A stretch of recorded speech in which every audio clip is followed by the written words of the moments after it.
আসসালামু আলাইকুম ওরহমতুল্লাহি ওয়াবারাকাতুহু। প্রিয় পর্দার আড়ালের মা ও বোনেরা ও আমার প্রাণপ্রিয় যুবক ভাইয়েরা, আজকাল স্বামী স্ত্রীর মধ্যে ঝগড়া লাগলেই একটি কথা বেশি শোনা যায়। সেই কথাটি কি আপনারা জানতে চান? নিশ্চয়ই সেই কথাটি আপনারা ইতিমধ্যে থাম্বনেলে দেখতে পেয়েছেন। তারপর আমি আবারও বলছি, বেশিরভাগ নারী পুরুষ একটি কথাই বলে যে তোমার সাথে বিয়ে হয়ে আমার জীবন শেষ। কিন্তু এই ছোট্ট কথাটির অর্থ কিন্তু অনেক বড়। এই কথাটি বিশ্লেষণ করলে অনেক সময় লাগবে। আমি অল্প সময়ে এই বিষয়টি তুলে ধরার চেষ্টা করব। আশা করব আপনারা এখান থেকে বুঝে নিতে পারবেন একজন নারী বা পুরুষ ঝগড়া লাগলে বা কোনো কারণে কেন এই কথাটি বলে যে তোমার সাথে বিয়ে হয়ে আমার জীবন শেষ। আশা করব আপনারা এই ভিডিওটি শেষ পর্যন্ত দেখে কিছুটা হলেও আপনারা এখান থেকে আইডিয়া নিতে পারবেন। তো আমি আর কথা না দাঁড়িয়ে সরাসরি মূল ভিডিওতে চলে যাচ্ছি। স্বাগতম আরও একবার আইডি টিভি ইউটিউব চ্যানেল থেকে। আমি আলেমা ছুকিনা বেগম।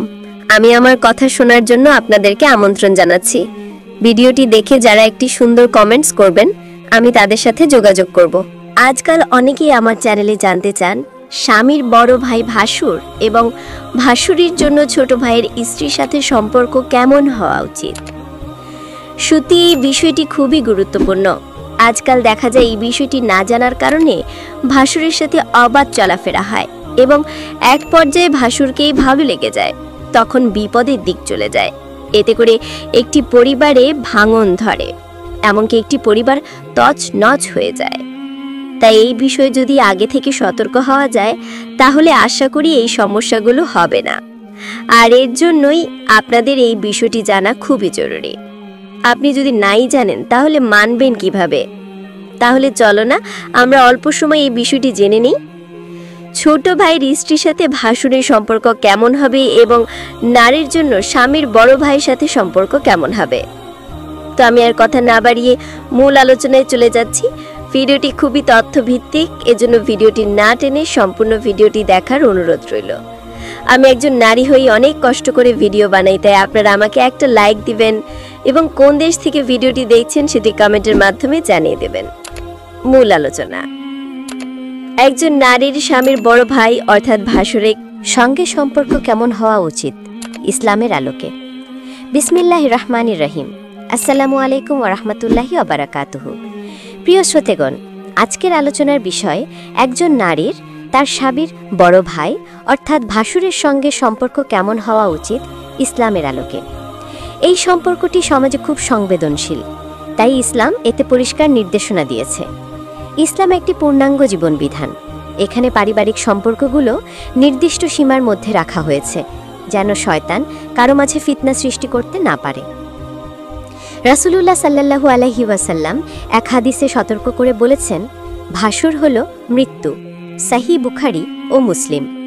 অর্থাৎ একজন নারীর জন্য তার স্বামীর ভাইয়ের সঙ্গে অতিরিক্ত ঘনিষ্ঠতা, অবাধ মেলামেশা বা নির্ভয়ে একান্তে বসা তার ঈমান ও চরিত্রের জন্য বিপজ্জনক হতে পারে। এ কারণে ইসলাম বলে, সীমা বজায় রাখো, সম্পর্ক রাখো, কিন্তু পর্দা ও আদবের মধ্যে। একজন ভাসুর যেমন তার ভাইয়ের স্ত্রীকে নিজের বোনের মতো দেখবে, তেমনি একজন নারীও তার ভাসুরকে সম্মানের সাথে দূরত্ব বজায় রেখে ব্যবহার করবে। পর্দা মানে শুধু কাপড় নয়, আচরণেও পর্দা থাকা দরকার। যেমন সরাসরি তাকানো থেকে বিরত থাকা, অবাঞ্ছিত হাসাহাসি বা ব্যক্তিগত আলাপ এড়িয়ে চলা, একান্তে বসা বা ঘরে একা থাকা থেকে বিরত থাকা। কারণ শয়তান সর্বদা চেষ্টা করে আত্মীয়তার সম্পর্ককেও পাপের পথে টেনে নিতে। ইসলাম কখনো নারীকে কঠোর বা অভদ্র হতে বলেনি, বরং বলেছে শালীনতা, নরম ব্যবহার, কিন্তু সীমার মধ্যে। তাই ভাসুরের সঙ্গে কথা বললে যেন প্রয়োজনীয় কথার মধ্যেই সীমাবদ্ধ থাকে, কণ্ঠে কোমলতা না আনা হয়, আর কখনো যেন অবাধ যোগাযোগে না জড়ানো হয়। আল্লাহ তাআলা কুরআনে বলেন, তোমরা নরমভাবে কথা বলো না, যাতে যার অন্তরে রোগ আছে সে লোভ করে বসে। সূরা আল আহজাব 32। অর্থাৎ শালীন ভাষা ব্যবহার করো, কিন্তু আবেগে নরম হয়ে নয়। অনেক সময় দেখা যায় একই বাড়িতে থাকা অবস্থায় ভাসুর ভাবি একে অপরের সঙ্গে মিশে যায়, মাঝে মাঝে হাস্যরসিকতাও হয়। এগুলো সমাজে সাধারণ মনে হলেও ইসলামিক দৃষ্টিতে এটি নিষিদ্ধের কাছাকাছি। কারণ এই সম্পর্কের মধ্য দিয়ে শয়তান মানুষের মনে সন্দেহ, আকর্ষণ ও বিপদ ডেকে আনতে পারে। তাই ইসলাম আমাদের শিখিয়েছে যা সন্দেহজনক তা থেকে দূরে থাকো। একজন বুদ্ধিমতী নারী সেই যিনি পর্দা বজায় রেখে নিজের মর্যাদা রক্ষা করেন। তিনি জানেন তার শালীনতা আর ইজ্জতই তার আসল সৌন্দর্য। একজন নারী যদি আল্লাহর ভয় মনে রাখে তবে সে জানে তার প্রতিটি আচরণ আল্লাহ দেখছেন। তাই ভাসুরের সঙ্গে সে ভদ্র থাকবে, কিন্তু শালীনতার সীমা অতিক্রম করবে না। আর পুরুষদেরও উচিত ভাইয়ের স্ত্রীর প্রতি সম্মান ও সংযম দেখানো, তার সঙ্গে অপ্রয়োজনীয় যোগাযোগ না করা। কারণ নারী যেমন ফিতনার উৎস হতে পারে, তেমনি পুরুষও হতে পারে পরীক্ষার মাধ্যম। রাসূল সাল্লাল্লাহু আলাইহি ওয়াসাল্লাম বলেছেন, যে ব্যক্তি আল্লাহ আর পরকালে বিশ্বাস করে সে যেন কোনো পরনারীর সঙ্গে নির্জনে না থাকে। সহিহ বুখারী। প্রিয় শ্রোতা, ইসলাম কখনো সম্পর্ক ভাঙতে বলেনি, বরং বলেছে সম্মান রেখো, সীমা রেখো আর শয়তান থেকে বাঁচো। একজন নারী যদি তার ভাসুরের প্রতি বিনয়ী, মার্জিত ও পর্দাশীল থাকে, তবে সে শুধু নিজের সম্মানই রক্ষা করে না, বরং পুরো পরিবারের মর্যাদা অটুট রাখে। আসুন আমরা সবাই দোয়া করি, হে আল্লাহ, আমাদের পরিবারগুলোকে পর্দার বরকতে রক্ষা করো।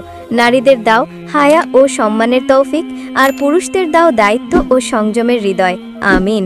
জাযাকাল্লাহু খাইরান। প্রিয় শ্রোতা, ভিডিওটি যদি ভালো লাগে তাহলে লাইক দিন, আর ইসলামিক দৃষ্টিতে পারিবারিক জীবন নিয়ে আরও সুন্দর আলোচনার জন্য চ্যানেলটি সাবস্ক্রাইব করতে ভুলবেন না। আল্লাহ হাফেজ। এই ছিল আজকে আমার ছোট্ট ভিডিও। জানি না কেমন হয়েছে। যদি আমার একটি কথাও ভালো লেগে থাকে তাহলে আমাকে একটা লাইক দিবেন, এবং কোন দেশ থেকে ভিডিওটি দেখছেন সেটি কমেন্টে জানিয়ে দিবেন। ধৈর্য ধরে শেষ পর্যন্ত দেখার জন্য সকলকে ধন্যবাদ। এই ছিল আজকের মূল্যবান আলোচনা। ভিডিওটি কেমন লেগেছে কমেন্টে জানাবেন। কোন দেশ থেকে ভিডিওটি দেখছেন সেটিও কমেন্টে জানাবেন। মূল্যবান সময় দিয়ে ভিডিওটি দেখার জন্য আমার ধন্যবাদ।